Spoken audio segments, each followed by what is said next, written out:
चाहिए ना कि ਜਿਹੜੇ ਹੈਗੇ ਪਾਪ ਧਰਮ ਦੇ ਕੰਮ ਕਿਹੜੇ ਆ ਅੰਨੇ ਨੂੰ ਰਾਹ ਦਿਖਾਉਣਾ ਦਰੀਆਂ ਵਿਛਾਉਣੀਆਂ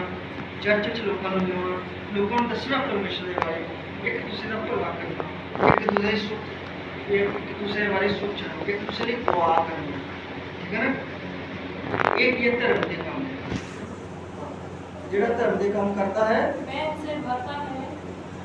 मैं उसे भरता है मैं उसे पाता है मतलब ਉਹਨੂੰ ਚੰਗਾ ਲੱਗਦਾ ਹੈ ਸਾਰੇ ਬੋਲੋ ਜਿਹੜਾ ਉਹਨੂੰ ਚੰਗਾ ਲੱਗਦਾ ਹੈ ਤੇ ਪਰਮੇਸ਼ਰ ਕੀ ਕਰਦਾ ਹੈ ਮਦਦ ਕਿੱਦਾਂ ਕਰਦਾ ਹੈ ਉਹਨੂੰ ਵਧਾਉਂਦਾ ਕਿੱਦਾਂ ਫਿਰ ਤੋੜਦਾ ਹੈ ਉਹ ਇਹਨੂੰ ਪਰ ਤੋੜਦੇ ਆ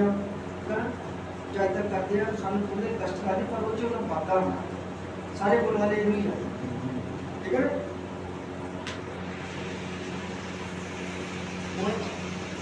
मेरी माँ को कहती सी मेरी दुआ करे अगर कोई चर्चा आया करे किसी को बड़ी चिंता से हर संडे कहना मेरी दुआ करो।